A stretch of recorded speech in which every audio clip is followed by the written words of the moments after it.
여러분 만나 뵙게 돼서 반갑습니다. 제가 이제 목사님께서 특별히 좀 Q&A로 진행을 해주시면 좋겠다고 얘기를 하셔서 저희가 미리 우리 친구들한테 질문을 받았어요. 그래서 그때 뭐 예배에 참석한 친구들은 질문을 써서 냈을 거고 또 참석했지만 질문이 없어서 안 쓴 친구들도 있을 텐데 제가 이 Q&A 질문들을 몇몇 선생님들이 또 공유하고 보셨어요. 근데 청년 선생님들이. 근데 그 선생님들이 보시면서 이거는 저도 궁금한 거예요. 라고 하는 그런 질문들이 꽤 있었습니다. 그래서 내가 쓴 질문이 아니더라도 관심을 가지고 잘 들어주시면 좋겠습니다. 네, 저는 목사님께서 소개해 주셨는데 정수아 전도사입니다. 그리스도의 대사들 교회에서 작년부 셀 코디네이터 역할을 하고 있고요. 셀 코디네이터라는 거는 저희가 셀교회인데 그 셀들을 잘 조직하고 또 관리하고 섬기는 일을 제가 하고 있습니다. 우리 선생님들도 각자 자기소개를 하고 시작하도록 하겠습니다. 네, 안녕하세요. 저는 그리스도 대사들 교회 1청년부 리더로 있는 박혜미라고 하고요. 제가 이런 수식어로 저를 교회에서 설명한 적이 없었던 것 같은데 저는 외국계 화장품 회사에서 5년차 마케팅 프로덕트 매니저로 일하고 있는 박혜미라고 합니다. 마케팅 프로덕트 매니저는 무슨 일을 하나요? 마케팅 프로덕트 매니저는 제가 담당하고 있는 제품이 있고요. 이 제품을 외국에서 잘 수입해서 한국에서 어떻게 광고하고 보여주고 팔 건지를 전략을 짜는 그런 역할을 합니다. 그러면은 대학에서도 관련된 전공을 이수하셨어요? 아니요. 대학 전공은 프랑스어 전공했습니다. 네. 복수 전공으로는 이중 전공으로는 세계 문화 예술 경영이라고 다양한 세계와 문화와 예술과 경영을 배우는 네. 모든 걸 배우는 네. 여기서 벌써 여러분의 그 질문에 대한 답이 조금 나오는데 대학 그 전공과 직장이 연결되는 경우는 많지 않습니다. 그래서 어떤 면에서는 전공을 고르는데 대학의 전공을 선택하는데 그렇게 목숨을 걸 필요는 없겠다라는 게 이따가 또 나올 건데 계속 들어보세요. 우리 옆에 김재현 선생님. 네, 안녕하세요. 저는 청년부에 있고 지금 중학교 2학년 셀 리더고요. 직업은 의학신문사에서 외신기자 담당하고 있습니다. 의학신문사에서 외신기자. 그러면은 주로 이제 그럼 기자라면 보통 어떤 일을 하시는 거예요? 보통의 취재 기자들은 자기 출입처가 있고 거기 출입하면서 기사를 쓰는데 저는 외신이라서 그냥 해외 뉴스를 우리나라 뉴스를 번역해서 기사화하고 있습니다. 특별히 의학 쪽으로 가신 이유가 있으세요? 아니요. 어쩌다 보니. 네. 그러면은 그 의료 쪽에 관련된 그런 소식이나 이런 것들을 굉장히 많이 알고 계시겠어요. 네. 네. 그럼 주로 하시는 일은 번역을 하시는 거겠네요. 그렇죠. 어떤 게 기사가 될 만한가? 독자들이 어떤 데 관심 있을까, 유익할까 이런 거를 해서 그 기사 거를 선정하는 게 제일 중요한 일 같아요. 선정도 직접 하시는 거예요? 네. 선정하시고 또 번역하시고. 네. 이런 다양한 직업들이 있다는 거 알고 계시고 저의 직업은 뭔지 아시죠? 전도사입니다. 네. 그러면 그냥 바로 Q&A 넘어가 보도록 하겠습니다. 네, 첫 번째 질문이에요. 신앙생활 이제 저희가 카테고리가 4개가 있습니다. 신앙생활, 그다음에 관계, 그리고 세 번째는 학교, 학업, 그리고 네 번째는 진로에 대해서 저희가 할 건데 첫 번째로 이제 신앙생활, 교회와 말씀에 대해 궁금한 점 같이 나누겠습니다. 질문 한번 같이 읽어볼까요? 시작! 신앙이 흔들릴 때 어떻게 해결했는지. 네. 10대인데 벌써 흔들리고 있는 친구가 있나 봐요. 신앙이, 근데 이건 저는 굉장히 고무적인 일이라고 생각해요. 신앙이 있다고 생각하는 거잖아, 지금. 그죠? 신앙이 있어. 나에게 신앙이 있는데 제가 지금 신앙이 흔들려요. 라고 질문을 해주신 거라고 제가 생각이 드는데 우리 선생님들은 신앙이 흔들릴 때 어떻게 하셨어요? 혜미 선생님? 제 인생에서 신앙이 흔들렸던 적은 제 생각에 2번 있었던 것 같습니다. 네. 한 번 청소년 때, 한 번 청년 때 이렇게 있었던 것 같은데요. 청소년 때는 고등학교 입시 준비하면서 하나님이 살아계신가에 대해서 제가 처음으로 의문을 가지고 좀 치열하게 입시도 하면서 하나님과의 관계도 좀 치열하게 싸웠던 그런 시간이었던 것 같은데요. 제가 이 질문을 보면서 제일 먼저 들었던 마음은 이런 질문을 하고 있는 친구가 있으면 이것이 기회다라고 여겼으면 좋겠다라는 마음이 들더라고요. 제가 청소년 때 신앙이 처음에 그렇게 물음표가 떴을 때 하나님 정말 살아계신가에 대한 물음표가 떴을 때 안 살아계신 것 같아 결론 내고 뒤돌아서지 않았고 한 번은 내가 알아봐야겠다라는 마음을 먹고 매달리는 시간이 있었던 것 같아요. 그리고 청년 때도 마찬가지였고요. 그래서 그 시간이 결국 저에게는 되돌아서 하나님 진짜 살아계시는구나를 제가 인생에서 크게 느끼는 그런 두 가지 터닝 포인트였던 것 같습니다. 그래서 제가 어떻게 해결했는지가 질문이잖아요. 그래서 어떻게 해결했는지를 생각을 해봤더니 우선 하나님과의 교제 시간을 가지는 거 그게 첫 번째였고 두 번째로 도움이 되었던 건 셀과 공동체에서 제가 떨어져 나가지 않고 코치받고 리더에게 순종하는 마음으로 해보겠다라고 마음을 먹었던 거 그게 가장 큰 해결 방법이었던 것 같습니다. 네, 자연자매님은 있으셨나요? 흔들렸던 적이? 아니요, 없었어요. 네. 저는 늦게 믿어서 모태신앙이 아니라서 제가 네. 결단하고 믿은 거라서 없었습니다. 근데 청년 때도 우리가 처음에 제가 이거 하려고 원래 잘 몰라요. 근데 인터뷰를 좀 했었거든요. 근데 19살에 예수님을 믿으셨는 고등학교 2학년? 고등학교 2학년 18살에 예수님을 영접하고 사실 되게 이게 성향적인 차이도 있는 것 같아요. 저는 굉장히 막 F에 감정 기복도 심하고 그런 사람인데 20대 초반이 아무리 18살에 믿었어도 뭔가 이렇게 기복이 있을 수 있는데 이건 저의 입장이죠.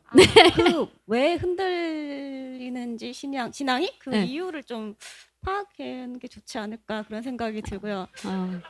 굉장히 분석적이시더라고요.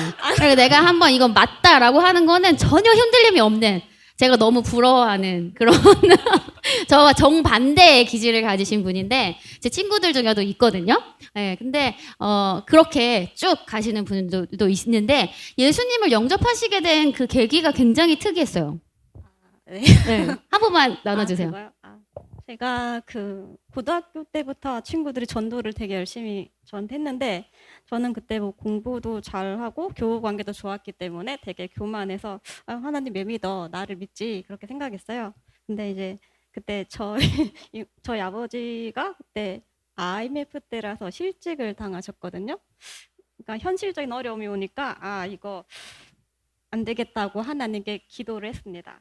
이제 내가 하나님 믿으면은 아빠 취직하게 해주시면 하나님 믿겠습니다 이렇게 기도했는데 아빠가 2주 만에 취직이 되셨어요.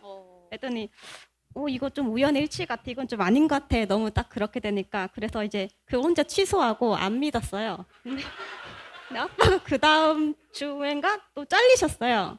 그러니까 제가 이거 안 되는데 그래서 큰일이다. 다시 하나님한테 기도드려서 이번엔 장난이 아니라고 하나님 아빠 취직 좀 시켜달라고 그렇게 했더니 아빠가 또 2주 뒤에 취직이 되셨거든요. 그래서 이제 더 이상 이제 장난치면 안 되겠다. 그런 생각을 했고 또 그 일을 계기로 생각을 하게 됐어요. 저희 엄마 아빠가 맨날 자기 말을 잘 들어야 된다. 자기가 훌륭하니까 나를 따르는 이렇게 말씀 항상 하셨는데 제가 봤을 때는 별로 그렇지 항상 관계도 안 좋으시고 뭐 경제적으로도 어려우시고 근데 뭐 자기를 믿으라 그러시지 이런 의문이 드는데 생각해 보니까 저도 막 아무리 스스로 똑똑하다고 생각해도 세상에 나보다 똑똑한 사람도 많고 정말 내 맘대로 내가 원하는 대로 내 생각대로 살다가 나도 인생을 망칠 수 있겠다 그런 생각이 들어서 세상에 뭔가 기준이 필요하다 절대적인 진리가 필요하다 이렇게 생각해서 그때부터 성경책을 신약 한 장, 구약 한 장 매일 읽었어요. 18살에. 네. 와, 네. 너무 신기한 일이어가지고 여러분과 나누고 싶었습니다. 네, 다음 질문 넘어가겠습니다. 같이 읽어볼게요. 시작.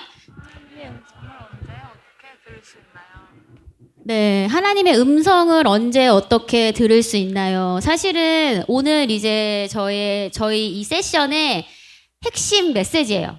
하나님의 음성을 듣는 것. 핵심 메시지인데 넘어가겠습니다. 성경 말씀 한번 같이 읽어볼게요. 열왕기상 19장 11절에서 11절인데 같이 읽어보겠습니다. 그분께서 이르시되 앞으로 나아가 주 앞에서 산에 서라 하시니라. 보라, 주께서 지나가시는데 주 앞에서 크고 강한 바람이 산들을 가르고 바위들을 산산조각으로 부수었으나 주께서 바람 가운데 계시지 아니하였으며 바람이 지나간 뒤에 지진이 있었으나 주께서 지진 가운데에서도 계시지 아니하였고 또 지진이 있은 뒤에 불이 있었으나 주께서 불 가운데에도 계시지 아니하였으며 불이 있은 뒤에 고요한 작은 음성이 있더라. 아멘. 네. 우리 흔히 사람들이 하나님의 음성을 듣는 것에 대해서 이렇게 생각해요. 하나님이 나한테 말씀하실 때 어떻게 말씀하실까? 어떻게 듣는 걸까? 그러면 사람들이 대부분 그렇게 생각한단 말이죠. 수아야. 막 에코가 막 엄청 들어가서 수아야, 야야야. 내가 너를 선택했다. 이렇게 들릴 거라고 사람들이 생각을 한단 말이에요. 이 사람도 지금 그렇게 생각한 거야. 어떻게 됐어요? 크고 강한 바람에, 분명히 하나님은 크고 강한 바람으로 나한테 얘기하실 거다. 눈에 보여지고, 들려지고, 느껴지는. 없었대. 근데 또 보세요. 지진이 있어서, 그럼 지진 가운데 계시겠다? 있었어요? 없었어요? 없었어요. 자, 그 다음에, 그럼 불 가운데 계시겠다. 불 가운데 있었어요? 없었어요? 없었어요. 그게 다 지나가고 고요한 작은 음성이 있더라. 자, 이거랑 뒤에 말씀 또 같이 봐야 돼요. 같이 읽어보겠습니다. 시작.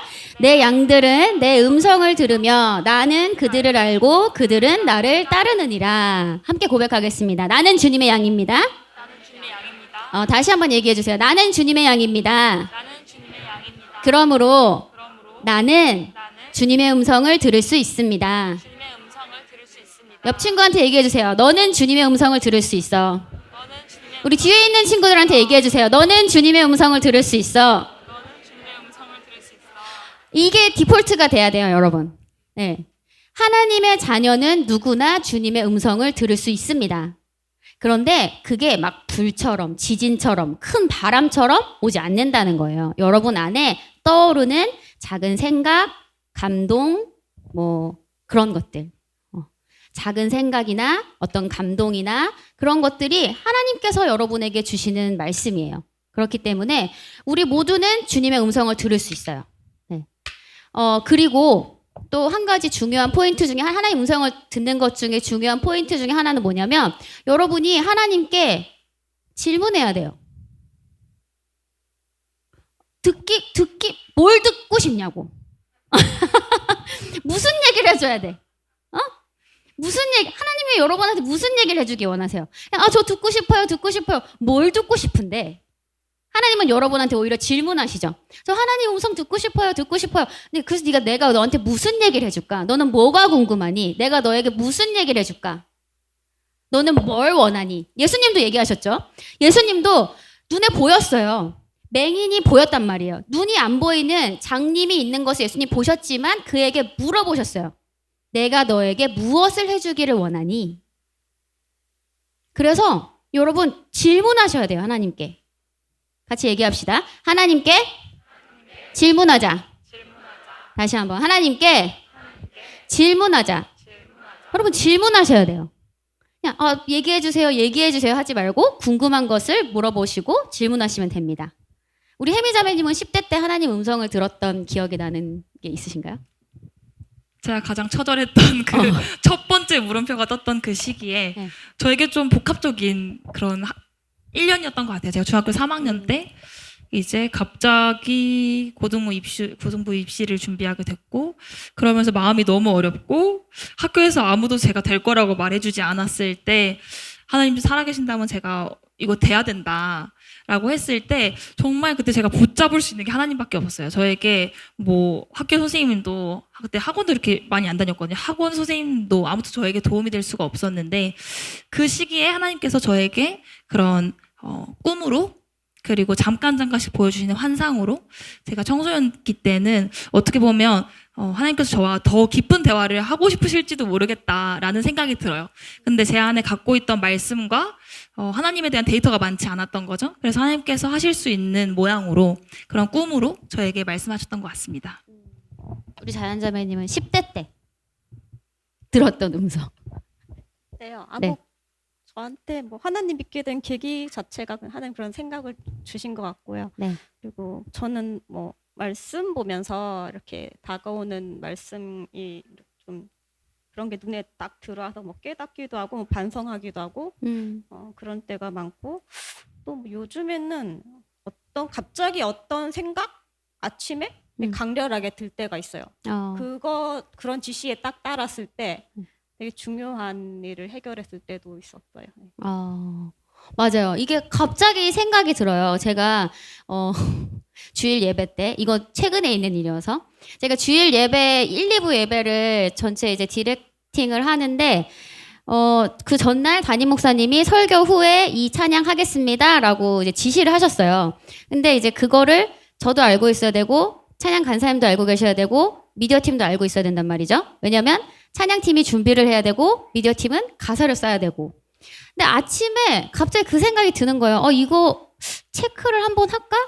근데 왜냐면 그 전전날 목사님이 지시하셨을 때 모두가 다 거기에 네 알겠습니다 이거를 체크를 달았어요. 그래서 알고 있을 텐데 그냥 또 하면 잔소리 같겠다라는 생각이 들어서 하지 않았거든요. 그러고서는 1부 예배 시작하기 한 1분 전인가?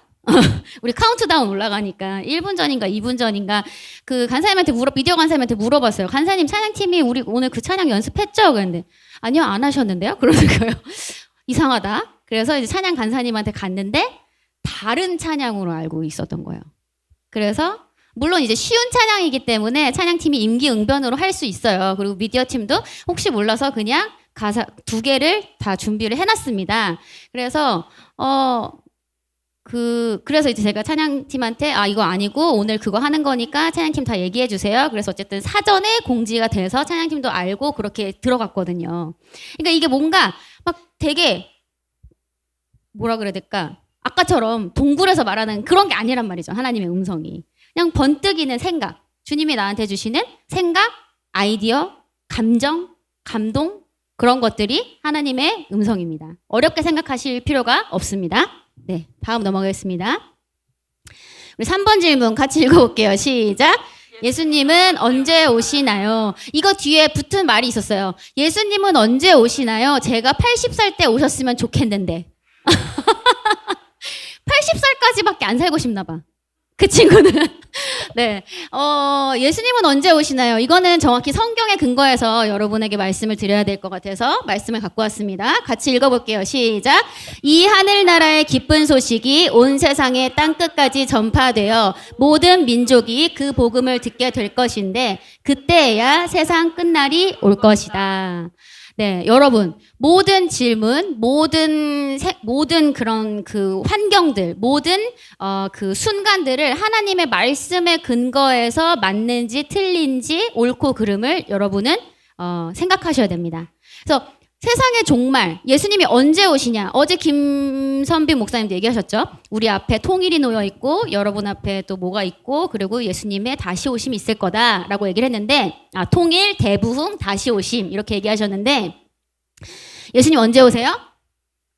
이 복음이 땅끝까지 온 민족에게 전파되면 다시 오시겠다고 하셨습니다. 네. 그래서 지금 이 복음이 이스라엘에서 시작해서 서진한다고 하잖아요. 복음이 이스라엘에서 시작해서 중동에서 시작했죠. 중동에서 시작해서 유럽을 거쳐서 아메리카를 거쳐서 아시아에 들어와서 다시 중동으로 돌아가고 있어요. 그래서 선교 학자들은 1040 윈도우라고 하는데 경도 위도가 헷갈리는데 10, 40창이에요. 그래서 딱 그 지역, 그게 어디냐면 지금 이제 중동이에요. 다시 이 복음이 이스라엘, 그 옆에 시리아, 요르단, 그 중동, 아직 복음이 들어가지 않은 격한 이슬람들이 장악하고 있는 그 지역까지 이 복음이 들어가면 이제 예수님이 그때 다시 오시는 거죠. 그래서 선교사님들이 복음을 들고 그 땅으로 가고 계신 거예요. 네. 그래서 예수님이 저와 여러분은 모두 예수님이 다시 오실 것을 준비하는 사람들입니다. 넘어가겠습니다. 자, 치유 잘 받는 법. 요거는 치유가 필요한 친구가 있는 것 같은데 다음 장 넘어갈게요. 네. 우리 같이 읽어보겠습니다. 베드로전서 2장 24절 시작. 친히 나무에 달려 자신의 몸으로 우리의 죄들을 지셨으니 이것은 죄들에 대하여 죽은 우리가 살아서 의에 이르게 하려 하심이라. 그분께서 채찍에 맞음으로 너희가 고침을 받았나니. 네. 우리 자연 선생님은 치유를 잘 받는 방법이 뭐라고 생각하세요? 일단 믿음은 들음에서 오기 때문에 치유에 대한 말씀을 많이 들어야 되고요. 네. 그리고 좀 끈기가 필요한 것 같아요. 간증 보면은 되게 포기하지 않고 정말 난 받은 것을 믿고 몇 개월 동안 어쩔 때는 인내했을 때 정말 기적 같은 그런 치유 포기하지 않았을 때 말씀 믿고 일어난 간증이 많더라고요. 네. 우리 혜미 선생님은? 자연자매님 말씀이 너무 맞다고 생각하고요. 네. 근데 진짜 이 끈기라는 게 네. 안 된다고 생각하는 순간 사실 끝나는 거잖아요. 그래서 저도 개인적으로 제가 한 2년 전에 갑자기 다리가 붓기 시작하는 거예요. 근데 이게 다리가 어느 수준으로 붓냐면 그냥 걸을 수가 없어요. 걸을 수가 없고 굽힐 수도 없는 그런 이상한 상태.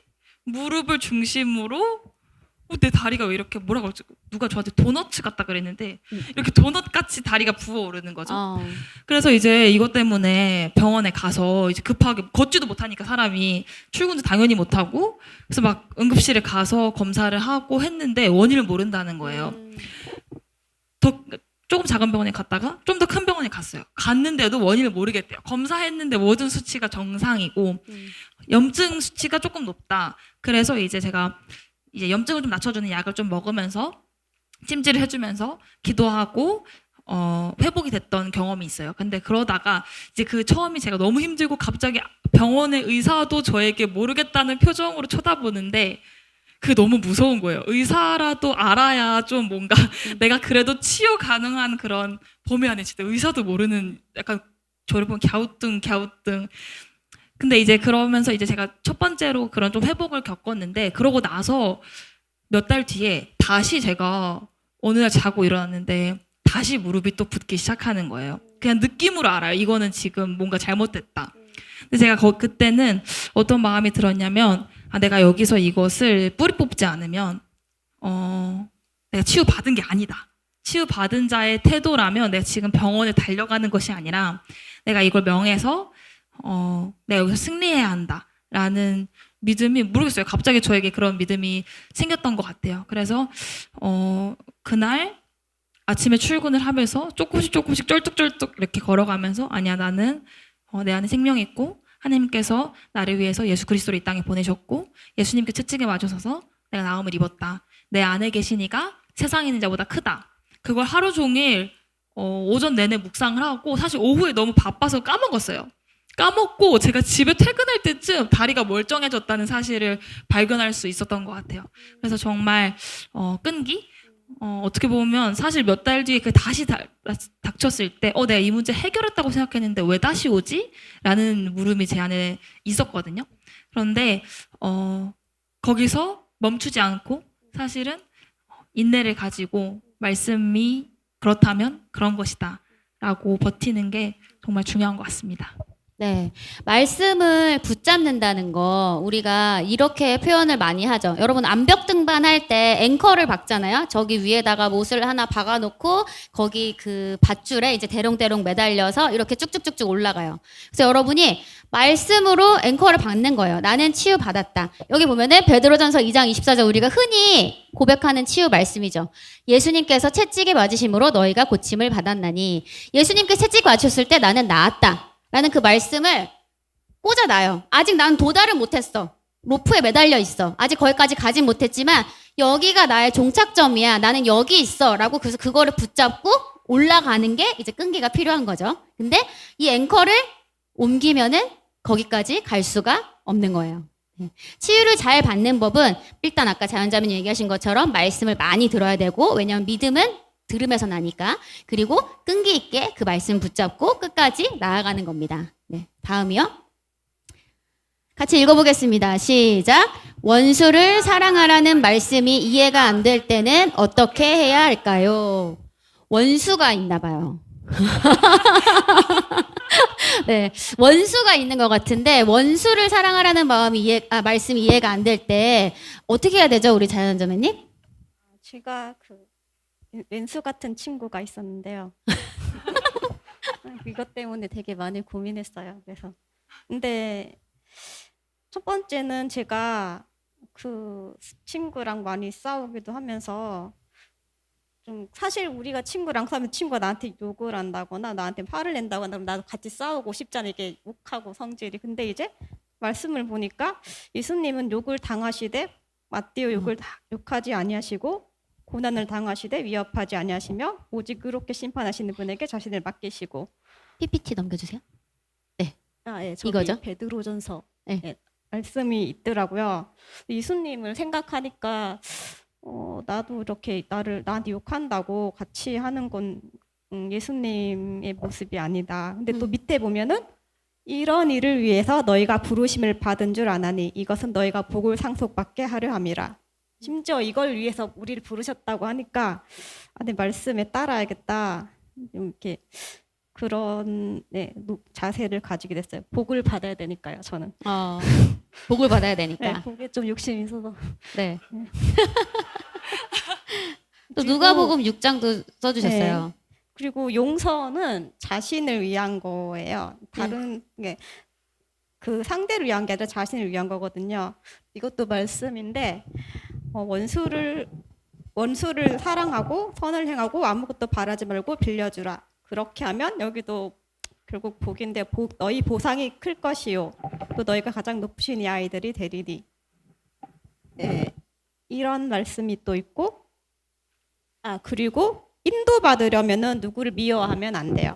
여기 말씀에 보면은 형제를 미워하는 사람은 어둠 가운데 있고 또 다음. 네. 그렇지만 형제를 사랑하는 자는 빛 가운데 거하며 걸려 넘어질 것이 전혀 없다. 근데 형제를 미워하는 사람은 자기가 어둠 가운데 걸으면서 어디로 가는지 알지 못한다. 눈이 멀었다. 예, 우리가 어떻게 행하는 게 지혜로울까요? 이런 생각을 하면서 바른 길을 선택하면 좋을 것 같습니다. 네. 저도 한번 예전에 들었던 얘기가 있는데 저희 교회에 오셨던 어떤 목사님이에요. 목사님인데 그 목사님이 이혼을 하고 재혼을 하셨어요. 근데 그 자기가 이혼한 그 전 부인이 자기랑 가장 친한 친구랑 결혼을 한 거예요. 그래서 그들의 사귐의 시작점이 어디였을까? 뭐 이런 생각까지 하면 이제 치정으로 끝이 닿는 거죠. 용서가 안 되는 거예요. 자기 전 부인과 자기 친한 친구가 용서가 안 돼서 그 목사님이 그거야말로 원수잖아요. 네. 여러분 지금 이 정도 원수 있는 거 아니죠? 아까 지금 여기 이거 질문한 사람 그 원수 이 정도 아닐 것 같은데. 근데 그 목사님이 그래서 근데 이제 아는 거예요. 용서해야 된다는 말씀을 이제 아니까 여기서 계속 있잖아요. 그래서 그 목사님이 고백을 했대요. 하나님한테 주님 그 사모님 이름이 수야. 미국 목사님이었는데 제 영어 이름도 수거든요. 네, 주님 제가 수를 용서합니다. 제가 수를 용서하고 축복합니다. 하지만 주님 제 마음 아시죠? 또 그 다음날 하나님 제가 수를 용서하고 축복합니다. 하지만 주님 진짜 제 마음 아시죠? 또 그 다음날 하나님 제가 수를 용서하고 축복합니다. 주님 진짜 제 마음 아시죠? 근데 그렇게 고백하고 어느 날 그 다음 말이 안 붙었대요. 정말로 자기 안에서 자기 친구와 아내를 용서하는 그리고 그들을 축복하는 그런 마음이 생겼다는 거예요. 그래서 여러분 정말 아까 요거 질문한 친구 누구 원수가 있다면 복 받기 위해서도 여러분이 용서를 해야 됩니다. 이미 복을 받았지만 그 복이 여러분 삶에 풀어져 나가려면. 네, 그래서 그 친구를 뭐 친구일 수도 있고 뭐 최악의 경우이지만 엄마일 수도 있고 뭐 선생님일 수도 있는데 그 대상을 축복하는 고백을 먼저 시작하세요. 네, 다음이요. 같이 읽어보겠습니다. 시작. 기도응답을 어떻게 받나요? 네, 이거 우리 자연자매님이 준비해 주셨는데요. 네, 첫 번째 말씀대로 믿음으로 구해야 됩니다. 이건 너무 다들 잘 아실 거예요. 그리고 두 번째 의심을 거절해야 됩니다. 이것도 다 아실 텐데 그리고 여기 보면은 야고보서 말씀 네. 다음에 보시면은 아니네. 네.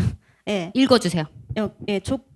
믿음으로 구하고 조금도 흔들리지 말지니 흔들리는 사람은 자기가 무엇을 주께 받을 줄로 생각도 하지 말라고 하네요. 그래서 근데 그 의심을 거절하는 게 되게 힘들 수 있어요. 예, 그게 힘들거든요. 근데 제가 그럴 때는 다음으로 보면 주님 안에 거하고 말씀을 품으면은 이게 좀 저한테는 도움이 됐던 것 같은데 이게 내 믿음이 아니라 내 안에 계신 예수님의 믿음을 잡는 거라고 해야 되나요? 예. 그렇게 좀 예수님 믿음을 의지하고 그게 주님 안에 거하는 것, 내가 예수님 안에 들어가서 있는 나를 생각하는 것. 이랬을 때 좀 의심을 퇴치하기 좀 마음이 평안하고 좋았어요. 그리고 마지막으로는 사랑하라는 건데 네. 사랑하는 것도 기동답과 관계가 있더라고요. 네. 여기 말씀 보면은 한번 같이 읽어볼까요? 요한일서 3장 21절 23절. 네, 사랑하는 자들아 만일 우리 마음이 우리를 정죄하지 아니한다면 우리가 하나님을 향해 확신을 갖고 무엇이든지 우리가 구하는 것을 그분에게서 받나니 이는 우리가 그분의 명령들을 지키고 그분의 눈앞에서 기쁨이 되는 그 일들을 행하기 때문이라. 그분의 명령은 이것이니 곧 우리가 그분의 아들 예수 그리스도의 이름을 믿고 그분께서 우리에게 명령을 주신 대로 서로 사랑하라는 것이라. 네, 말씀에 이렇게 이거는 율법적인 말이라기보다는 예수님께서 명하신 대로 우리가 서로 사랑할 때 아까 예수님 안에 거하는 거 얘기했는데 그게 예수님 안에 거하게 되는 거거든요. 그러면 이렇게 자연스럽게 우리 마음에 되게 담대함과 확신이 생겨나는 그런 사이클이 돌아가기 때문에 기도도 응답되고 그래서 말씀에 사랑으로 역사하는 믿음이라는 말씀 있잖아요. 네. 그래서 이 사랑하는 것도 기도응답의 중요한 요소인 것 같습니다. 네. 넘어가겠습니다. 7번째 질문 같이 읽어보겠습니다. 시작. 믿지 않는 친구에게 거부감 없이 전도하는 법. 네. 어떻게 생각하세요? 거부감 없이가 얼마나 거부감 없이일까요? 거부감 아예 없. 뭐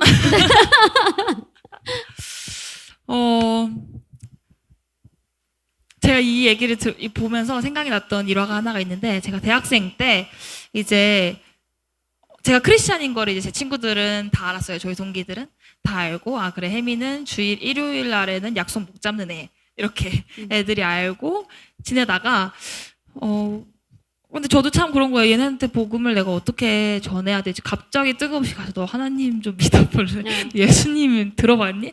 그게 제가 마음이 너무 어려운 거예요. 사실은 네. 대학생 때. 그래서 어떻게 해야 될까라는 생각을 좀 계속 하고 있었어요. 근데 그러다가 어느 날 제가 갑자기 어떤 좀 친한 동갑인데 후배인 친구랑 되게 오랜만에 아무튼 얘기를 좀 하고 있었나 봐요. 근데 제가 그 당시에 좀 이렇게 우울해하는 모드의 사람이었어요. 좀. 네. 제가 ENFP거든요. 근데 지금 되게 ENFP 안 같은 ENFP인데 그 당시에 정말 파워 ENFP였어요. 그래서 그 시즌은 우울하고 슬픈 모드의 저였던 거죠. 좀. 그런데 그래도 제가 그렇게 그래서 그 친구랑 이제 얘기를 하다가 야, 나 우울하다. 나 슬프고 뭐 이런 일 때문에 지금 마음이 좀 어렵다. 그런 얘기를 하다가 제가 이제 야, 기다려봐. 나 지금 전도사님한테 전화 왔어. 이렇게 하고 제가 전도사님이랑 통화를 하고 마음이 괜찮아진 거예요. 그 당시 저를 양육해주던 저의 리더와 이제 통화를 한 거죠. 그러고 이제 마음이 괜찮아졌어요. 그래서 이제 저는 또 이제 그 친구 다시 가서 야, 이제 괜찮다. 내가 이제 마음이. 네, 진짜 기분이 좋다. 이제 놀자. 얘기를 한 거죠. 근데 그 친구가 그때는 아무 말도 안 했어요. 그냥 그러냐 그랬는데 얼마 뒤에 그 친구를 만나서 카페에서 다시 이제 중간고사 기간에 공부를 하는데 갑자기 중간고사 이제 공부를 하다 말고 그 친구가 자기 궁금한 게 있다는 거예요. 저한테. 너 궁금한 게 그래서 뭐냐 물어봤. 그때 전도사님이랑 무슨 얘기를 했길래 너가 갑자기 기분이 그렇게 좋아졌냐라고 저한테 물어보더라고요.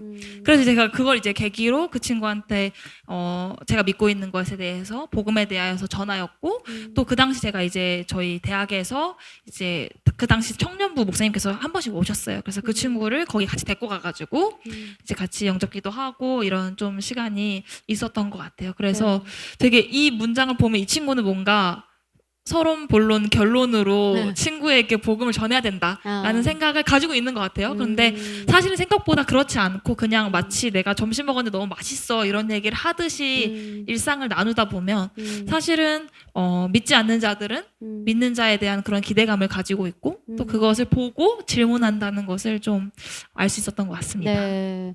제가 이제 전도를 많이 하시는 분들, 전도를 많이 하시고 잘 하시는 분들의 공통점을 보니까 그분들은 일단 처음부터 커밍아웃을 하고 시작해요. 나 예수 믿는 사람이야.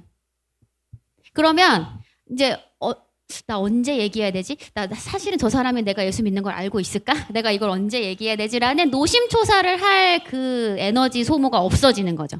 그래서 전도를 잘 하시는 분들, 또 많이 하시는 분들의 공통점은 나는 예수 믿는 사람이야 라고 처음부터 얘기를 하고 관계가 들어가면 그 이후에 그냥 그 사람이 나의 삶을 보면서 아까 혜미 선생님의 친구가 선생님의 삶을 보면서 궁금한 지점이 생겼을 때 질문을 했던 것처럼 이렇게 거부감을 주기 싫다면 거부감을 주기 싫다면 삶에서 나의 간증을 나누면서 그렇게 전도를 하면은 좋을 것 같습니다. 네, 다음 질문 같이 읽겠습니다. 시작. 하나님은 왜 선악과를 만드셨을까요? 네, 이거는 뭐 단골 질문이죠. 없은 적이 없는 Q&A에서 하나님은 선악과를 왜 만드셨을까요? 자, 같이 고백해 보겠습니다. 나는 영입니다. 나는 영입니다. 혼을 가지고 있고 혼을 가지고 있고 몸 안에 살고 있습니다. 몸 안에 살고 있습니다.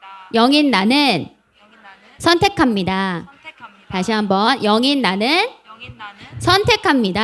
합니다. 네, 하나님은 우리에게 자유의지를 주셨어요. 같이 얘기해 볼까요? 시작. 자유의지. 자유의지. 다시 한번 자유의지. 자유의지. 선악과가 있다는 것이 하나님께서 우리에게 자유의지를 주신 표현이에요.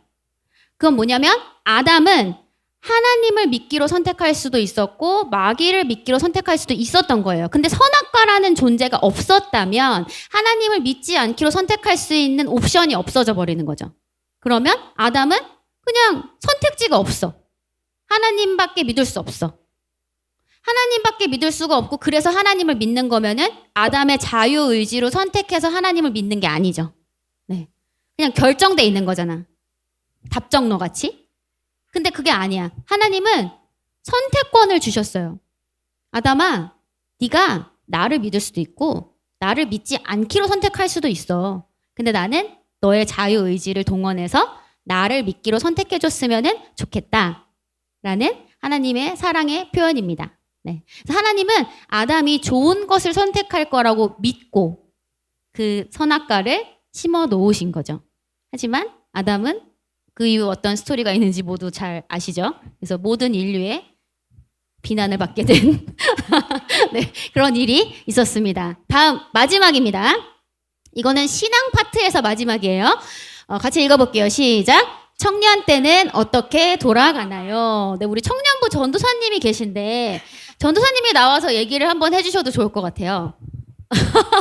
우리 김하은 전사님 박수로 앞으로 모시겠습니다. 너무 갑작스러운 거라서 네. 한번 청년부 PR 한번 해주세요. PR이요? 네, PR. 네, 서서 해주셔야 될 것 같은데요. 네. 안녕하세요. 저는 그리스도의 대사들교회 청년부 전도사 김하은입니다. 청년부 PR을 먼저 하자면 정말 권혁구 목사님과 이정선 사모님에게 탁월하게 코칭받고 그 다음에 선지자에게 신뢰하고 그 다음에 영혼들을 사랑하며 섬기는 탁월한 리더들이 함께하고 있습니다. 그리고 또 올해부터는 특별히 1청년부, 2청년부로 나눠서 저희 우리 20대 초중반의 형제 자매들이 1청년부로 저와 함께 재밌게 아우팅도 하고 활동도 하고 연합하면서 각자 나이대별로 또 주제별로 관심사들을 나누고 독서 모임도 진행하면서 영, 혼, 몸이 정신적으로 성장하는 그런 청년부 활동을 하고 있습니다. 지금 여기 고3 친구들도 있는 것 같은데 내년에 청년부에서 만납시다. 화이팅! 화이팅! 감사합니다. 네, 여기까지 이제 신앙생활, 교회와 말씀에 대해서 궁금한 점인데 이 시간 잠깐 한번 일어나야 될 것 같아요. 자리에서 일어서. 자, 옆 친구의 어깨에 왼쪽으로 돌아서 옆 친구의 어깨를 좀 주물러 주세요. 주물주물. 친구를 좋아하는 만큼 힘을 줍시다. 친구를 좋아하는 만큼 힘을 줍시다. 자, 이제 주무르다가 이번엔 두드려 주세요. 두드려 주세요. 친구를 좋아하는 만큼 세게.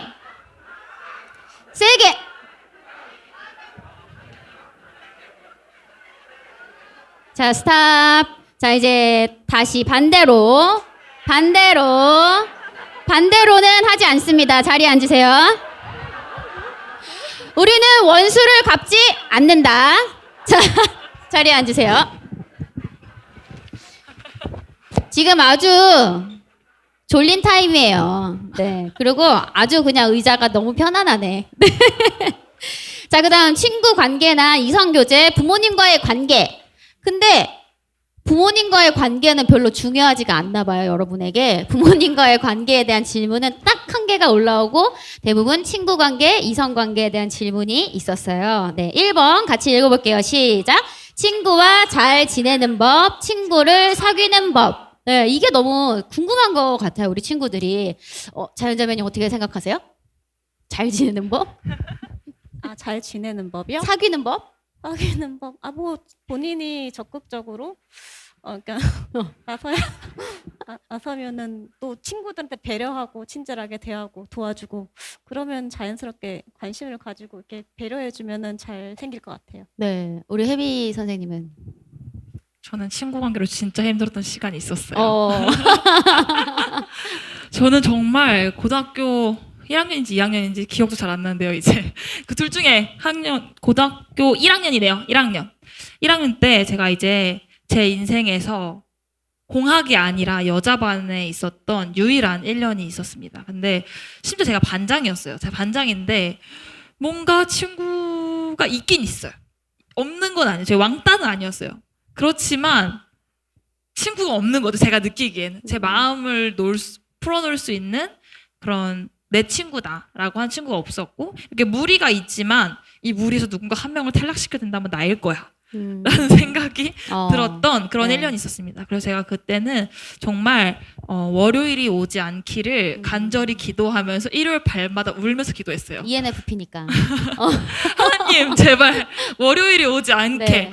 내일이 어떻게든 오지 않았으면 좋겠다라고 하지만 월요일 왔죠 늘상 오고 이제 맨날 제가 밤에 10시까지 공부를 하고 집에 이제 차를 타면 울고 다시 제가 그렇게 1년을 보내다가 울면서 기도하는 시간이 어쨌거나 있었잖아요. 그러다 제가 어느 순간 깨달은 게 있었어요. 근데 이렇게 계속 살 수는 없다. 내가 2학년 때도 이렇게 울면서 살고 3학년 때도 울면서 살면 난 대학 못 간다 라는 생각이 든 거죠. 그래서 제가 고2 올라가기 직전 겨울방학 때 마음을 먹게 됩니다. 제가 이유를 알아냈어요. 제가 마음이 힘들었던 이유가 무엇이냐면 이 친구 관계가 내 손에 없다라고 생각했기 때문에 제가 마음이 힘들었다는 사실을 성령님께서 지금 생각해보면 저에게 알려주셨던 것 같아요. 그래서 제가 겨울방학 동안 열심히 마음을 먹었습니다. 어떻게 마음을 먹었냐면 내가 내년에 가면 애들이 나에게 다가와줄 것을 기다리지 않고 내가 원하는 친구에게 그 당시 운동장이 이렇게 있어서 그걸 도는 게 그 친한 친구라면 그걸 돌아야지 친한 친구라고 말할 수 있었거든요. 그렇지? 내가 2학년 반을 딱 문을 열고 들어가서 내가 같이 운동장 돌고 싶은 친구에게 먼저 가서 말을 걸어서 운동장을 돌 거다. 싶다는 마음을 그 당시에 먹고 가서 2학년 때는 제가 주축이 되어서 그런 관계를 쌓아갔던 것 같아요. 그래서 그렇게 좀 해결했던 경험이 있습니다. 네, 적극적으로 먼저 대시를 해라. 네, 이성이 아니라 10대 때는 네, 친구에게 적극적으로 먼저 대시를 하는 거죠. 나랑 같이 어디 갈래? 네, 여러분 적극적이고 주도적인 자세가 정말 너무 중요합니다. 이거는 성향과 상관이 없어요. 네, 다음이요. 읽어보겠습니다. 시작. 이성 교제는 몇 살 때부터 하면 좋은지, 지금은 하면 안 되는지 어떻게 생각하세요? 저는 좀 보수적인 입장이라서 네. 형제들은 군대 갔다 와서 해야지 그 전에 사귀면 거의 다 깨지고요. 네. 통계죠, 통계 지금. 통계요, 네. 현실이에요, 현실. 네, 현실. 네. 자매들은 뭐 결혼 뭐 상관없으면 대학교 때부터 해도 되지 않을까. 중고등학교 때 사귀면 거의 뭐 100% 깨진다고 봐야죠. 시간 낭비예요. 네, 시간 낭비예요. 네.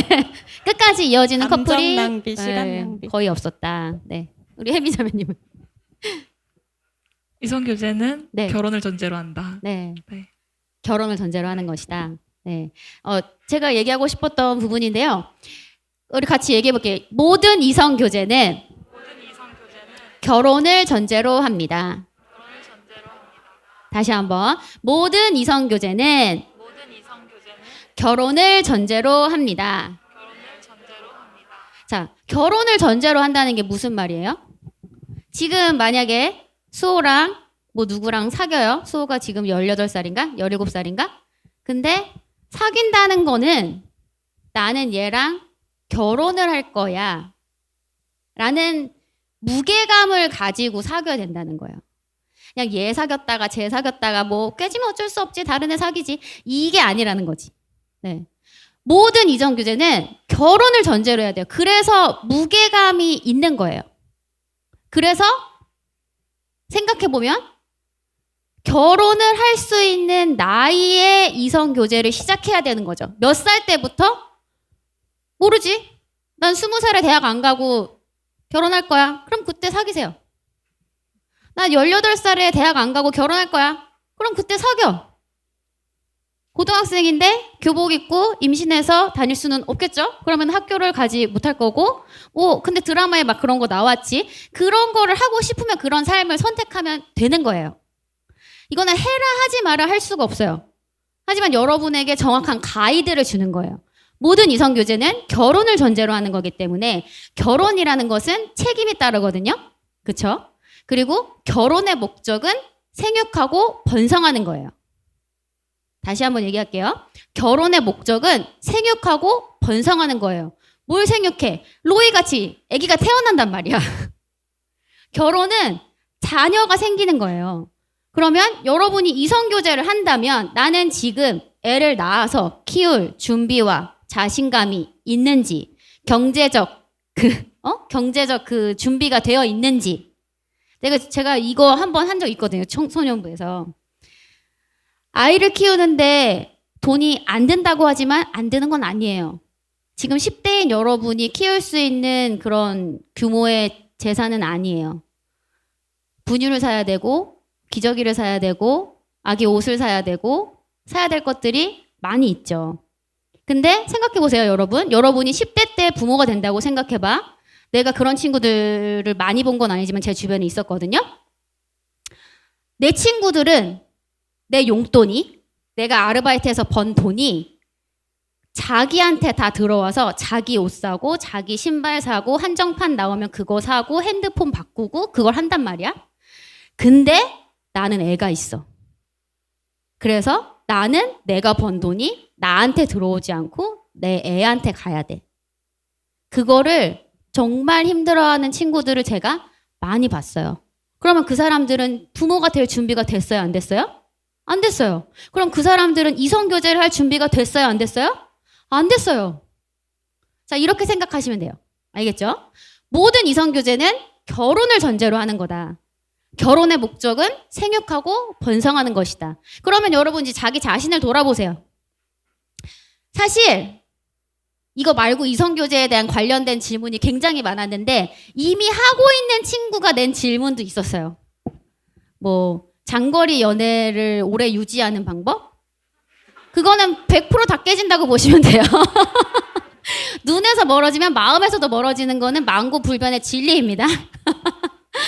멀리 있는 내 남자친구가 나를 생각하고 있겠지? 에이, 절대 믿으면 안 돼. 절대 믿으면 안 돼요. 여자도 멀리 있는 내 여자친구가 나만 생각해주고 나를 기다려주고 있겠지? 고무신 거꾸로 신는 경우가 얼마나 많은데.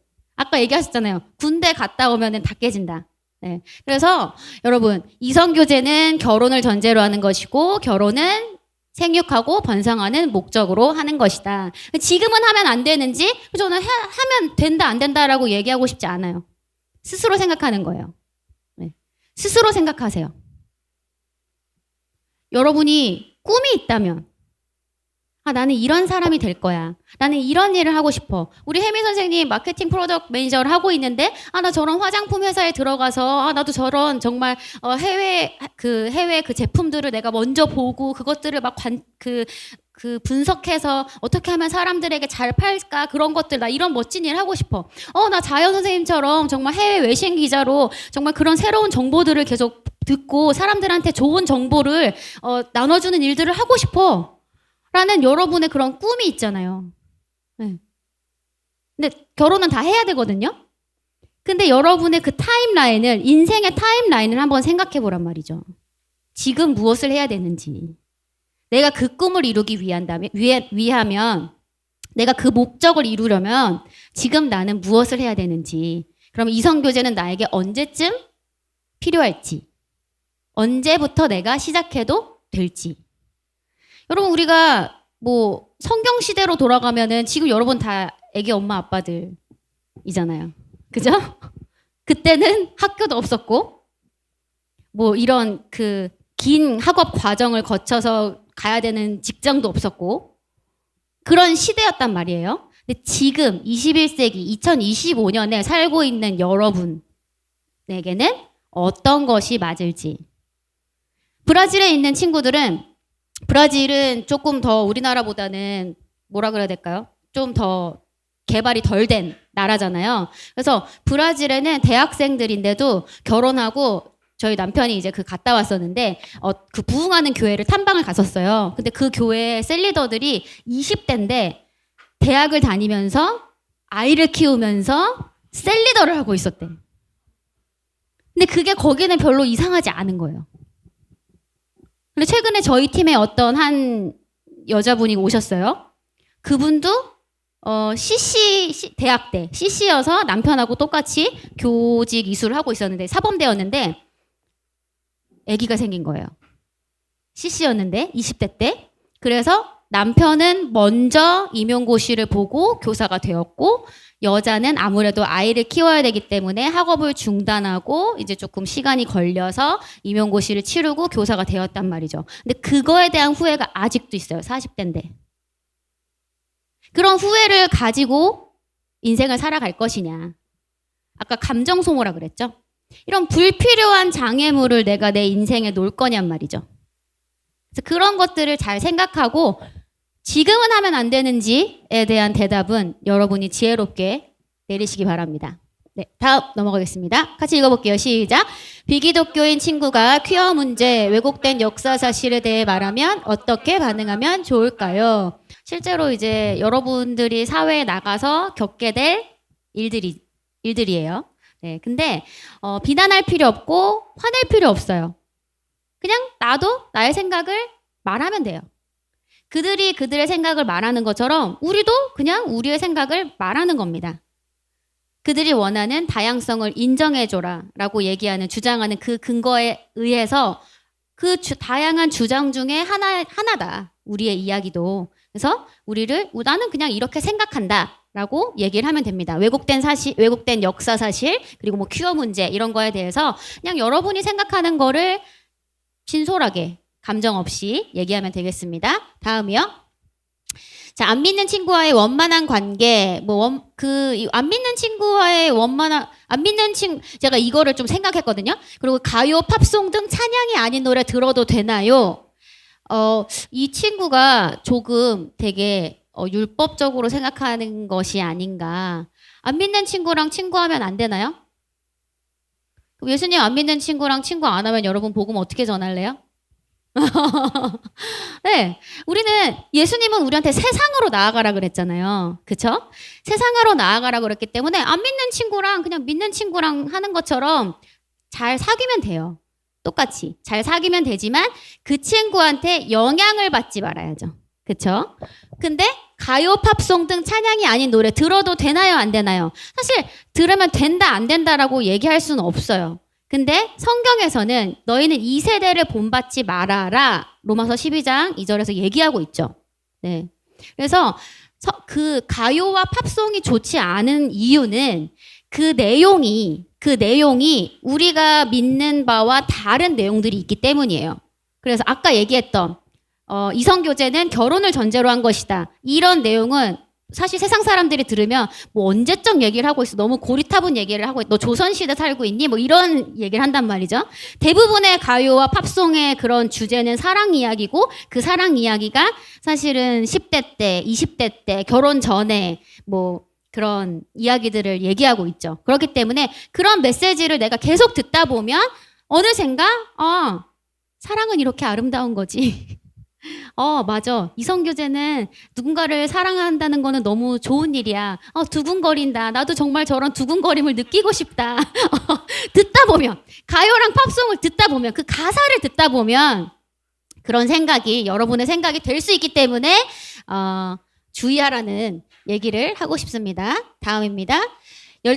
같이 읽어볼게요. 시작. 열등감 심한 아이들 대하는 방법. 나도 열등감이 있는데 어떻게 회복해야 할지 모르겠습니다. 자연자매님 이거 어떻게 하죠?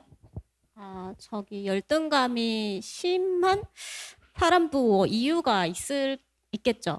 뭐 여러 가지로. 근데 이제 열등감이 제 친구 중에 좀 심했던 친구가 있는데 그 친구가 뭐 어떤 한 가지 일에 되게 열심히 해서 성공한 이유로 자기 열등감이 많이 개선됐다고 하더라고요. 그러니까 뭔가 작은 것부터 차근차근 도전하고 성공해 나가는 경험을 쌓으면은 열등감은 자연스럽게 사라지죠. 맞아요. 작은 성취를 삶에서 경험하는 거. 예를 들면 뭐 오늘 내가 운동을 하기로 했다면 운동을 하는 거죠. 10분이라도. 그러면 그 10분 내가 운동한 그 결과가 나에게 굉장한 성취감을 줘요. 그래서 그 다음날 일어날 수 있는 동기부여를 나에게 강하게 줍니다. 그래서 여러분, 너무 원대한 꿈을 잡지 말고 작은 목표를 세워서 작은 목표를 하나하나 성취해 나간다면 열등감을 회복할 수 있고요. 열등감 심한 아이들을 대하는 법은 사실 그 친구를 그냥 얘기를 잘 들어주고, 그쵸? 받아주는 수밖에 없어요. 네. 그러다가 기회가 오면 얘기를 해줘야 돼요. 기회가 오면. 네. 막 대문자 T로 뭐 너는 네가 그래서 문제야 이렇게 처음부터 단도직입적으로 막 얘기하는 게 아니라 잘 받아주다가 왜냐면 효과가 있어야 되니까. 효과가 있어야 되잖아요. 그 친구를 상처 주는 게 목적이 아니라 그 친구가 변화되길 원하는 거기 때문에 네. 지혜롭게 하시면 되겠습니다. 넘어가겠습니다. 같이 읽어볼게요. 시작. 형제 자매를 어떻게 아가페 사랑으로 대했나요? 이거는 이 형제 자매는 교회 안에서의 형제 자매인 것 같지 않고요. 집안에 있는 형제 자매 같아요. 같은 성씨를 가진 형제 자매를 어떻게 아가페 사랑으로 대할 수 있는지. 네, 우리 혜미 선생님 형제 자매가 있으신데 네. 어떻게 아가페 사랑으로 대했나요? 저는 우선 제 동생을 정말 사랑하고요.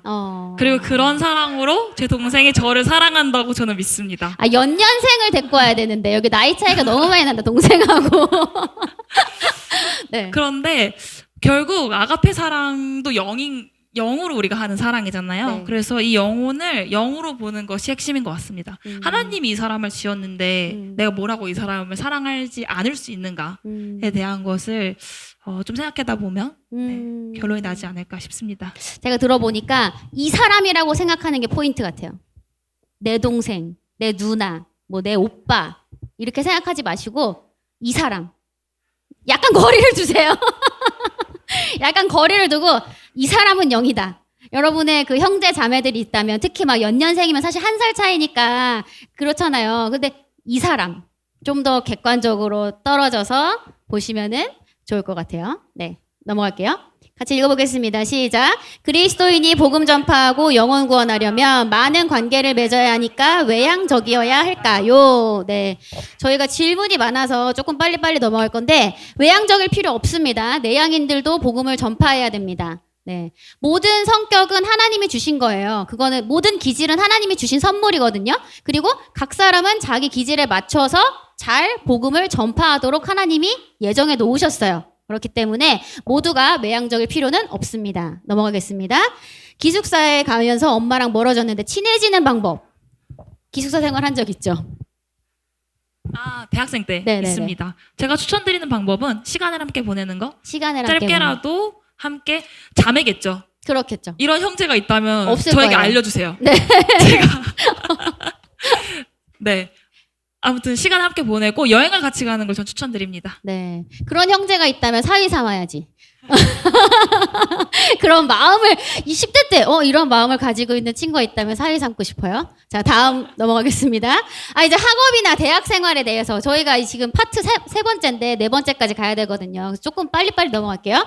읽어보겠습니다. 시작. 공부를 꾸준히 잘하는 법, 공부하면서 멍 때리지 않는 법, 학업에 집중하는 법. 이거 전 질문이 그거였어요. 저는 왜 졸릴까요? 전날 늦게 잤나 보죠. 그죠? 네. 우리 자연자매님 어떻게 하면 될까요? 네. 공부는 꾸준히 잘하려면은 일단 동기부여가 스스로 돼야 되겠죠. 뭐 하고 싶은 일이 있다든가 예를 들면은 그 조규성 전도사님이 우리나라 최연소 회계사 타이틀이 있으신 분인데 중학교 때는 공부 안 하고 맨날 노셨대요. 동네 형들이랑 맨날 놀았는데 근데 보니까 형들이 졸업하고 중국집 배달원을 하고 있더래요. 그래서 이제 나 저렇게 되면 안 되겠다 해서 각성해서 공부 열심히 하셨다고 하더라고요. 그리고 또 공부를 이렇게 꾸준히 하려면 자기한테 맞는 재밌는 꾸준히 유지할 수 있는 공부 방법을 찾아야 되고요. 그래서 자기한테 맞는 참고서, 공부 방법 이런 걸 좀 연구해 보세요. 예를 들면은 집중력이 좀 부족한 분은 여러 과목과 문제집을 재빠르게 로테이션하면서 풀어가면은 이게 좀 유지할 수 있고 또 공부 시작할 때 자기가 가장 쉽게 재밌게 잘할 수 있는 과목부터 시작해서 이렇게 일단 진입을 하면은 도움이 될 것 같아요. 그리고 공부가 근데 항상 쉬운 건 아니기 때문에 좀 어렵고 뭐 이해가 안 될 수도 있고 그런데 주님을 의지하죠. 지혜가 부족한 사람은 주님께 구하면 받는다고 말씀에 있는 걸 붙들고요.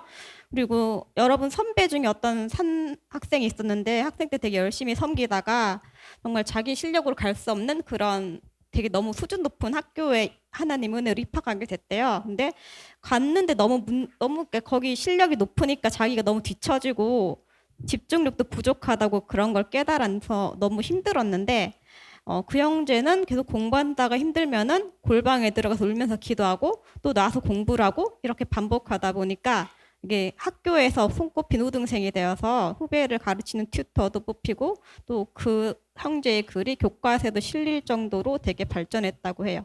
그러니까 주님을 의지하고 요즘에 제가 생각하는 건 그런 거예요. 아예 정체성이 돼서 나는 공부를 잘하는 사람이다. 나는 예수님이 내 안에 있다. 나는 할 수 있다. 나는 예수님 같은 사람인데 내가 왜 못하냐 이런 것부터 생각을 하면은 도움이 될 것 같습니다. 네. 넘어가겠습니다. 2번 같이 읽어볼게요. 시작. 학원 숙제가 많은데 학교 숙제도 하려면 시간 루틴을 어떻게 짜나요? 혜미 선생님 어떻게 생각하세요? 학원 숙제와 학교 숙제를 하시려면 시간 루틴을 어떻게 짠다기보다는 그 노는 시간을 줄이셔야죠. 네. 쓸데없이 핸드폰 하지 마시고 괜히 잠 못 자서 다음날 집중력 떨어지지 하지 않고 집중할 수 있는 공부할 수 있는 시간을 마련하셔야 합니다. 네. 집중하는 시간. 자, 3번 읽어볼게요. 시작. 중학교에서 열심히 안 해도 고등학교에서 열심히 하면 좋은 대학에 갈 수 있나요? 고등학생이 질문했나? 네. 어떻게 생각하세요? 고등학생이 한 질문이라면 늦지 않았으니 열심히 하시라고 말씀드리고 싶고요. 네. 중학생이 하셨다라고 하면 지금 놀면 좀 더 고통스러운 미래가 있을 수 있으니 미리미리 잘 하라고 네. 말씀드리고 싶네요. 우리 자연 선생님은 어떻게 생각하세요? 비슷하게. 네, 넘어가겠습니다. 읽어볼게요. 시작. 대학 가면 공부만 해야 되나요? 캠퍼스 라이프는 낭만적인가요? 낭만? 네, 어떤가요? 일단 대학 가면 공부만 해야 된다는 생각을 저는 살면서 한 번도 해본 적이 없어요. 네, 그렇지 않고요. 낭만 하기 나름이겠죠? 네. 어떤 하기 나름. 낭만일지 모르겠지만 네네네네. 자연자매님은 어떻게 생각하세요? 요즘에는 대학교 가면 공부 많이 한다고 하더라고요. 네, 낭만 있습니다. 낭만 있습니다. 네. 낭만 있습니다. 네. 대학 가면은 재밌어요. 자, 넘어가겠습니다. 읽어볼게요. 시작. 성경에 학교 공부나 교육에 관련된 말씀이 있는지 궁금합니다. 네, 우리 자연자매님이 요거 찾아주셨는데 한번 얘기해 주세요. 옛날에는 그 교육이나 뭐 학교가 없었잖아요. 그래서 교육이나 공부에 대한 말씀은 별로 없지만 찾아보니까 지식과 지혜에 대한 말씀 아주 많고요. 일단 지식은 되게 여러모로 유용하기 하기 때문에 중요하고 추구할 만하다. 일단 뭐 재물과 연결되고 또 힘과 연결되고 또 생명과 연결되고 또 많은 사람들을 도와줄 수 있고 구원의 힘이 되는 그러니까 지식 습득에 여러분 열심히 하는 게 좋겠죠. 그리고 지혜가 이제 중요한데 지혜의 근본은 다들 알다시피 하나님을 아는 것. 네, 다음 PPT. 네, 여기 말씀에 있는데 하나님을 경외하는 것이 지혜의 모든 지혜의 근본이고 지혜로 왜냐하면 하나님이 주시잖아요. 그리고 우리가 아무리 지혜로봤자 하나님의 지혜에 비하면 아무것도 아니고 정말 그게 가장 중요한 거기 때문에 하나님 지혜를 사모하시는 분들은 하나님과 말씀을 추구하시기 추천드립니다. 네. 네, 저는 이 질문을 보면서 성경 말씀에 학교 공부나 교육에 관련된 말씀이 없다면 안 하고 싶은 건가? 그런 생각을 잠깐 했어요. 넘어가겠습니다. 6번. 공부하기 싫을 때 어떻게 마음을 잡아야 할지. 요건 아까 1번에서 대답이 된 것 같아서 넘어갈게요. 7번 읽어보겠습니다. 주일에 학업으로 교회를 빠지는 것을 어떻게 봐야 할까요? 어떻게 생각하세요? 자의일지 타의일지 모르겠지만 네. 제가 고3 때 공부를 해야 되니까 이제 저희 부모님은 저를 보시면서 굉장히 불안하셨다고 나중에 얘기를 해주시더라고요. 그런데 저에게는 제가 그 당시 하고 싶은 게 두 가지가 있었어요. 그 셀리더를 하고 있었고 그 다음에 찬양 인도자를 하고 있었는데 제가 이제 저를 봤을 때 저는 주일에 와서 예배하고 찬양하는 시간이 제가 일주일을 살아가는 원동력인 거예요. 그게 없으면 제가 일주일 동안 공부를 제대로 할 수도 없고 이렇게 그러니까 리프레시 되는 거죠. 그 부분이 없으면 내가 안 되겠다라고 해서 제가 1년 동안 정말 셀리더만큼 내려놓지 않고 1년 동안 하겠다라는 마음을 먹고 고3을 보냈던 기억이 있거든요. 나중에 이제 저희 부모님께서 이제 저희 엄마가 저를 그때는 아무 말씀 안 하셨어요. 그때는 아무 말씀 안 하셨지만 나중에 말씀하시더라고요. 사실 내가 그때 너를 보면 참 많이 걱정했다. 저러다가 제가 대학은 갈란가 하는 생각을 했다라고 하시더라고요. 그런데 제가 그때 이렇게 대답했다고 엄마가 나중에 저한테 알려주셨어요. 어떻게 얘기했냐면 엄마 내가 이 시간이 없으면 나는 일주일을 살아갈 수 없어. 라고 이야기했다고 나중에 이제 엄마가 그래 그걸 듣고 네 말을 들어야겠다라는 생각을 하셨다고 하시더라고요. 네. 그래서 네. 그러니까 10대 여러분 지금 이제 청소년이잖아요. 그래서 지금은 이제는 우리가 뭔가 하라 마라 이건 하면 된다 안 된다 이거는 굉장히 너무 낮은 차원으로 여러분이 스스로를 몰고 가는 생각인 것 같아요. 부모님이 하라 하지 마라, 선생님이 해라 하지 마라. 그게 아니라 이제 여러분 스스로 생각하고 무엇이 나에게 이득인지, 무엇이 나에게 중요한지를 스스로 생각해서 스스로 선택하는 그런 인생을 좀 살면 좋겠습니다. 자, 진로 파트로 넘어갈게요. 진로 파트로 넘어가겠습니다. 진로는 종합해 보니까 크게 5가지 질문이더라고요. 그래서 한번 볼게요. 진로 인도받는 법. 우리 자연자매님. 네. 일단 뭐 하나님께서 다 그 부르심과 또 사람을 지신 목적과 계획 다 여러분을 향해서 한 사람 한 사람 갖고 있으니까 그것을 일단 인도해 주심을 신뢰하고 맡기는 게 가장 중요한 것 같아요. 일단 그런 전제가 필요하고요. 그리고 일단 주님을 신뢰하면서 평안한 마음으로 다양한 체험과 공부를 경험해 보면 도움이 될 것 같습니다. 예를 들면 정샘물 메이크업 아티스트나 프로듀서인 용감한 형제 두 분 다 믿는 분인데 10대 후반때 우연하게 그 각각 메이크업이나 음악에 이렇게 접해서 그 잠깐 접했는데 되게 꽂혀가지고 그 길로 되게 쭉 밀고 들어가신 분이 있어요. 또 어떤 일은 직접 해봤을 때 현실과 생각이 다른 경우도 종종 많아요. 예를 들면 한 친구가 취미로 빵 굽기를 좋아했는데 실제로 제빵 학원에 다녀보니까 되게 안 맞는다는 사실을 깨닫게 됐대요. 어떤 직업은 막상 구체적으로 해봤을 때 자기랑 안 맞을 수 있거든요. 라이프 스타일이나 적성이나 성격, 조건, 가치관 이런 게 안 맞아서 중간에 관둔 사람도 많이 있어요. 예를 들면 어떤 생물학자가 있었는데 맨날 하는 게 쥐 실험이잖아요. 하다 보니까 너무 이게 쥐를 그렇게 대하는 게 너무 잔인해서 그걸 견디서 관둔 사람도 봤고, 그래서 무엇보다 자기가 어떤 사람인지 그런 성향을 잘 아는 게 중요합니다. 그리고 부모님들은 잘 모를 수 있는데 현장에서 직접 뛰는 직업인 뭐 커뮤니티라든가 그런 실질적인 정보를 들으면 좀 도움이 될 것 같고, 일단 그런 현실이 직업의 워라밸, 급여, 고충, 단점 이런 게 구체적으로 나의 가치관과 맞는가, 내가 중시하는 가치는 무엇일까, 이런 고민이 필요합니다. 한 친구는 요리 고등학교까지 다녔는데 실제로 이렇게 해보니까 돈이 안 돼서 나중에 건축 쪽으로 직업을 바꾼 경우도 있고, 뭐 음대에 나서 대기업 다니는 사람들도 있고. 근데 다들 알다시피 산업이 계속 변하잖아요. 음지가 양지가 되고 양지가 음지가 되기도 하거든요. 현실은. 그걸 좀 사람으로서는 알 수 없기 때문에 주님 인도를 받아야 될 것 같아요. 그래서 예를 들면 선생님이 대학교 때는 우리나라 방송, 미디어, 문화가 되게 초창기라서 열악하고 그쪽으로 진출을 좀 하기 꺼려졌는데 지금은 되게 시대가 바뀌어서 K컬처가 세계적으로 잘 나가잖아요. 그리고 한 10년 전쯤 JTBC 같은 종편이 처음에 나왔을 때 그때 너무 힘들어서 그쪽 이직한 사람들 되게 힘들었는데 지금은 더 방송보다 더 잘 나가기도 하고. 네. 그래서 사람이 겸손하게, 근데 하나님 모든 걸 다 아시기 때문에 하나님께 믿고 맡겨드리는 것이 가장, 인도받는 것이 가장 중요하다, 그런 결론입니다. 네, 다음 질문 읽어보겠습니다. 시작. 하고 싶은 일이 있는데 하나님께서 주시는 비전이 맞는지. 네, 말씀 있고요. 우리 자연자매님 한번 얘기해 주세요. 여기 너희 안에서 일하사 자기가 참으로 기뻐하시는 것을 원하게도 행하시게도 하시는 분은 하나님이시니라, 이런 말씀이 있는데, 저희 셀에 한 자매가 있는데 고등학교 때 특수교육과에 딱 꽂혀가지고 나는 저과 아니면 안 들어간다 이렇게 결심을 했는데 결과적으로 지금 특수교사로 잘 일하고 있습니다. 저 같은 경우는 어렸을 때 초등학교 때 기자가 되고 싶긴 했어요. 그리고 해외 뉴스 이런 거 되게 재밌게 봤거든요. 네.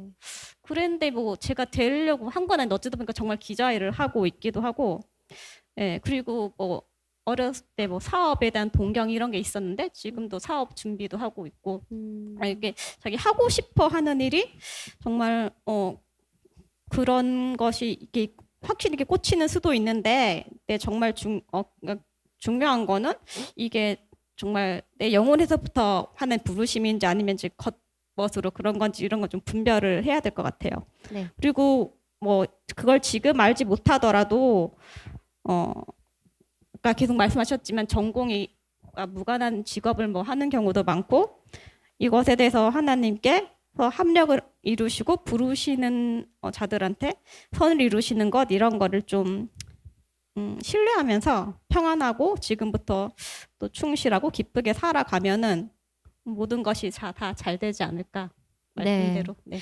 하고 싶은 일에 대해서 이제 조금 더 저도 얘기를 하고 싶은데, 여러분이 하고 싶은 일이 진짜 하고 싶은 거 맞냐는 거죠. 도피성으로 하고 싶은 건지 아니면 아까도 영혼에서부터 나오는 거라고 했는데, 진짜 하나님이 만들어주신 내가 정말 하고 싶은 그 일인지 그거를 좀 여러분 잘 생각해야 될 것 같아요. 그래서 지금 10대는 여러분은 부인하고 싶겠지만 또래 집단의 영향을 굉장히 많이 받는 시기예요. 그래서 친구가 이거 한다고 하면은 좋아 보이고, 그거 하면 저거 한다고 하면 나도 저거 뭔가 나도 하고 싶을 것 같고, 근데 그게 아니라 상대방, 세상의 눈을 신경 쓰는 것이 아니라 나를 보고 내가 정말 하고 싶은 일이 무엇인지, 그래서 그것들을 좀 찾아서 경험해보는 시간들을 10대 때 저는 많이 가지면은 좋을 것 같다고 생각합니다. 왜냐하면 아까 자연자매님이 얘기해 주셨지만 실제로 해봤을 때 다를 수 있잖아요. 생각 같아서는 난 이거 좋을 것 같다고 생각했는데 막상 해보니까 아닌 것들도 굉장히 많이 있거든요. 그래서 많은 다양한 경험을 해보면 좋겠습니다. 네, 넘어가겠습니다.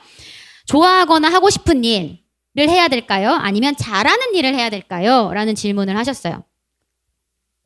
좋아하면서 잘하는 일을 하는 게 맞고 좋아하는데 잘 못하면 그냥 취미로 하세요. 네. 의사 중에서도 보면 취미생활 되게 여러 가지 즐기는 분 되게 많거든요. 그리고 좋아하는 일인데 잘 못하면은 그거는 이렇게 성공하지 못하더라고요.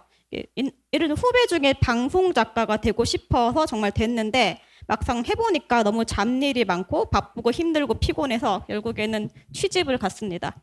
그리고 친구 중에 PD가 있었는데 시청률 높은 PD면 되게 유명한 거 잘 나가잖아요. 근데 다 그럴 순 없잖아요. 그래서 이게 경쟁에서 밀리면은 이제 나중에는 이렇게 적합한 이직할 곳도 잘 없었대요. 그래서 결국에는 지방의 창고 담당자로 재취업을 하신 분도 있고 그래서 좋아하면서 잘 해야지 그걸 견딜 수 있는 것 같아요. 끝까지 밀고 나갈 수 있는 것 같아요. 네. 결국 둘 다 해야 된다는 거죠. 좋아하면서 잘하는 일을 반드시 찾을 수 있습니다. 있어요. 네. 4번 읽어볼게요. 시작. 직업과 돈 벌기. 돈 잘 벌고 싶어요. 어떻게 하나요? 네, 세상 보면은 대부분 수입은 업무 강도와 비례하죠. 기자만 해도 조중동 같은 대형 신문사는 연봉도 되게 센데 일이 되게 빡세요. 그래서 어떤 기자는 조선일보로 이직했다가 다시 옛날에 자군에서로 되돌아온 분도 있어요. 근데 이제 돈 잘 버는 대표적인 직업은 의사, 뭐 애널리스트, 사업가 등이 있는데 모두 바쁘고 스트레스를 많이 받는 게 사실입니다. 그래서 의사는 실제로도 평균 수명이 짧아요. 그래서 가끔 과로사는 분들도 나오고 그래서 일단 세상적으로 돈 잘 벌려면 그 정도 각오는 해야 돼요. 네. 예. 근데 돈 잘 버는 길은 크게 제가 생각했을 때 4가지 정도인데 전문직, 사업, 투자. 근데 기술직도 성공하면은 돈 잘 벌고요. 전문직 같은 경우는 공부를 열심히 평생 잘 해야 돼요. 네. 예. 그리고 이게 맞으면은 하면 될 것 같고 사업은 자유로운데 위험하고 초창기 몇 년 엄청 갈아 넣어야 됩니다. 관심이 있으면 일찍부터 지금부터 모색하고 시도하는 편을 추천합니다. 그냥 어렸을 때 할수록 별거 아니지만 많은 국가 지원을 시켜줄 수 있고 사업해보신 분들 일단 해보라고 많이 추천하더라고요. 일단 네. 도전하라고 맞아요. 작은 거라도. 그쪽으로 고민해보시고 투자 잘하는 분 전 제일 부러운데 가성비가 제일 좋은 것 같거든요. 근데 이제 이거는 되게 높은 수준의 식견과 탁월함이 필요하기 때문에 지금부터 돈과 경제에 관심을 갖고 감각을 기르면서 연습을 하면 좋을 것 같고요. 성공한 기술직 예를 들면 막 미용사도 젊어도 한 달에 1,000만 원대로 버시는 분도 있긴 있거든요. 네. 그러니까 이 중에서 뭐 이런 길이고 근데 가장 중요한 거는 이게 돈 욕심을 내는 게 아니라 말씀에 너희는 먼저 그의 나라와 그의 의를 구하라 그러면 이 모든 걸 너에게 더하시리라. 이렇게 돈을 사모하는 게 아니라 하나님을 먼저 사모하고 찾고 그랬을 때 돈은 그 이유로 이렇게 하나님 주시는 거 그걸 통해 하나님 섬기는 거잖아요. 네. 그리고 참고로 이렇게 돈을 잘 벌고 싶은 학생이 관심 있는 분 있으면은 우리 권혁군 목사님께서 자주 언급하시는데 나폴레온 힐이라는 분이 유튜브 채널을 구독해서 자주 들으면 이게 돈이 문제가 아니라 사실 이게 자기 컨트롤과 중심의 문제거든요. 인내심이랑 그런 게 이렇게 돼야지 이게 또 꾸준한 성공을 유지할 수 있기 때문에 돈 잠깐 벌다가 망한 사람 되게 많아요. 네. 근데 이제 그런 걸 자주 듣고 이렇게 마음을 지금부터 그런 마음의 힘을 기르는데 집중하는 게 평생에 위해서 좋은 것 같아요. 네. 진로에서 이제 마지막입니다. 같이 읽어볼게요. 시작. 직업과 사역의 연관성, 직업을 통해 섬기는 길. 네. 얘기해 주세요. 네. 디모데후서. 네. 네.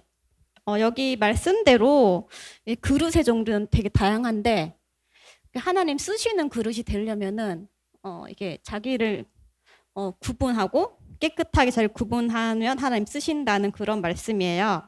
그래서 되게 우리나라나 미국에도 되게 뭐 정치인들 중에 사회적으로 선하게 영향 쓰임 받으시는 분들도 계시고, 그리고 뭐 사실 직업에 귀천이 없는 것처럼 주님께서 어떤 직업이라도 쓰실 수 있죠. 어떤 선교지 얘기를 들었는데 환경미화원 하시는 분도 교회에서 되게 존경받는 지도자로 사역하시는 분도 계시고, 심지어 노숙자라도 하나님께 헌신하면은 쓰시는 게 하나님이십니다. 근데 중요한 건 뭐 나중이 아니라 지금부터 하나님 쓰시기 합당할 만한 그릇으로 본인이 신실하게 준비하다 보면은 지금부터 미래까지 하나님 쓰실 수 있다. 지금의 태도가 제일 중요한 것 같다. 네. 네, 지금의 태도가 제일 중요하다. 어떤 직업이든 그곳에서, 그 현장에서 여러분이 하나님의 왕국을 확장하는 일을 할 수 있습니다. 그렇죠? 네. 직업과 사역의 연관성은 그냥 다 돼 있는 거예요. 여러분의 삶의 현장이 결국 하나님의 빛을 나타내는 그런 현장입니다. 우리 오늘 같이 이렇게 제가 혼자 질문에 답을 할 수 없을 것 같아서 두 분을 모셨거든요. 우리 함께 해주신 우리 혜미 선생님, 자연 선생님 다시 한번 박수 보내주시면 좋겠습니다. 네. 시간이 다 됐는데 우리 짧게 찬양 하나 하고 기도하고 마치면 좋을 것 같은데요. 함께 자리에서 일어나겠습니다. 자리에서 일어나 주시고 성경 말씀은 그냥 이거 하나만 봐야 될 것 같아요. 다음 거 시편 139편 16절. 원래 성경책 찾으려고 그랬는데 한번 자리에서 다 일어나 보세요. 자리에서 다 일어나시고 시편 139편 16절 우리 같이 읽어보겠습니다. 시작. 나의 형질이 갖추어지기도 전부터 주님께서는 나를 보고 계셨으며 나에게 정하여진 날들이 아직 시작되기도 전에 이미 주님의 책에 기록되었습니다. 자, 여러분 10대는 정말 질문이 많은 시기예요. 근데 20대가 되면 질문이 안 생길까요? 30대가 되면 질문이 안 생길까요? 40대가 되면 질문이 안 생길까요? 60대가 되면 질문이 안 생길까요? 저는 삶에 대한 질문이 없는 사람을 본 적이 없어요. 그리고 제가 전도사를 하기 때문에 어린 나이지만 젊은 나이지만 죽음을 굉장히 많이 경험했어요. 그리고 제 주변의 사람들이 죽는 것을 보고 그들이 천국에 가는 것을 보면서 제가 그런 생각을 했어요. 정말 천국이 있구나. 예수 믿는 사람들은 천국에 가는구나. 근데 천국은 정말 좋은 곳인데 그럼 나는 지금 왜 못 가지? 하나님이 나를 정말 사랑하신다고 하고 천국은 정말 좋은 곳이고 근데 이 땅은 내가 봐도 너무 불안전하고 너무 좋지 않고 마귀도 같이 있고 그럼 하나님 저는 왜 지금 천국에 갈 수 없죠? 라는 질문이 저에게 생겼어요. 그러면서 제 안에서 하나님이 저한테 주신 생각이죠. 하나님이 아버지가 나를 정말 사랑하시는데 내가 천국에 가지 않고 이 불안전하고 더러운 세상에 남아 있어야 한다면 무언가 굉장히 특별한 이유가 있겠다. 그거는 단순히 나 혼자 잘 먹고 잘 사는 정도의 이유가 아니겠다. 라는 생각이 들더라고요. 제가 자녀를 낳아보니까 아버지의 마음을 더 잘 알 수 있었어요. 하나님이 정말 나를 사랑하시는데 정말 하나님 아버지가 나를 정말 사랑하시는데 아버지도 나를 천국에서 보고 싶으시겠지. 나도 예수님 영접하고 지금 바로 천국에 가면 땡큐지.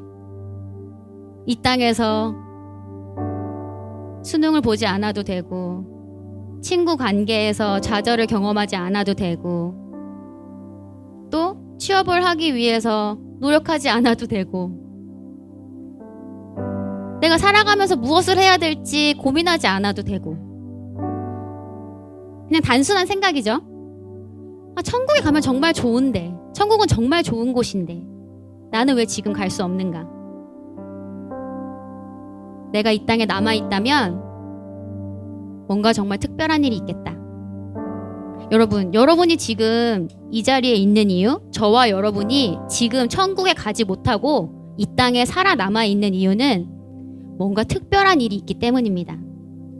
특별한 이유 때문에 주님이 여러분을 부르지 않으신 거예요.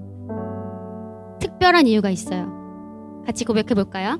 특별한 이유가 있습니다. 내가 이 땅에 살아있는 특별한 이유가 있습니다. 그것은 단순히 나 혼자 잘 먹고 잘 사는 그 정도 이유가 아닙니다. 네. 하나님은 여러분을 통해서 이 땅을 치유하고 이 땅을 변화시키고 이 땅을 아름답게 가꿔가기를 원하세요. 하나님의 계획이 있습니다. 모든 사람을 향한. 그래서 우리가 기도하고 찬양하고 여러분이 또 이런 수련회를 오고 이 모든 시간을 통해서 여러분이 하나님과 싱크로나이즈 하는 시간을 갖는 거예요. 하나님의 계획과 여러분의 계획이 일치하는 그 지점을 찾는 겁니다. 그러려면 하나님의 음성을 들어야 돼요. 그래서 아까 우리 얘기했죠? 나는 주님의 양이기 때문에 하나님의 음성을 들을 수 있습니다. 그리고 하나님의 음성은 불이나 지진이나 강한 바람에 있지 않고 고요한 음성에 있어요. 그래서 특별히 이런 시간이, 이 수련회 이 시간이 여러분이 하나님 음성을 잘 들을 수 있는 기회예요. 그래서 여러분 이 시간에 주님께 물어보세요. 제가 이 찬양이 계속 생각났었어요. 청소년부 제안을 받고 이 찬양의 가사가 생각이 나고 여러분과 함께 이 찬양을 부르면 좋겠다. 여러분과 함께 이 찬양을 부르면서 주님께 질문하고 싶다. 저도 계속 질문해요. 주님, 제가 무엇을 할까요? 어제 김선비 목사님이 얘기하셨죠? 주님의 종이 여기 있습니다. 말씀하시옵소서. 저도 항상 하는 질문입니다. 여러분, 진로에 대해서 조급하게 생각하실 필요 없어요. 진로에 대한 질문은 죽을 때까지 해야 돼요. 그렇기 때문에 지금 여러분만 특별하게 생각하고 있는 고민이 아니에요. 여러분의 부모님도 고민하고 있고 여러분의 할머니, 할아버지도 고민하고 있어요. 그렇기 때문에 이건 그냥 내가 평생 예수님 앞에 설 때까지 계속 가지고 가는 거구나 라고 마음을 편안하게 내려놓고 지금 주님이 나에게 하신 음성을 듣고 그것을 잘 따라가면 됩니다.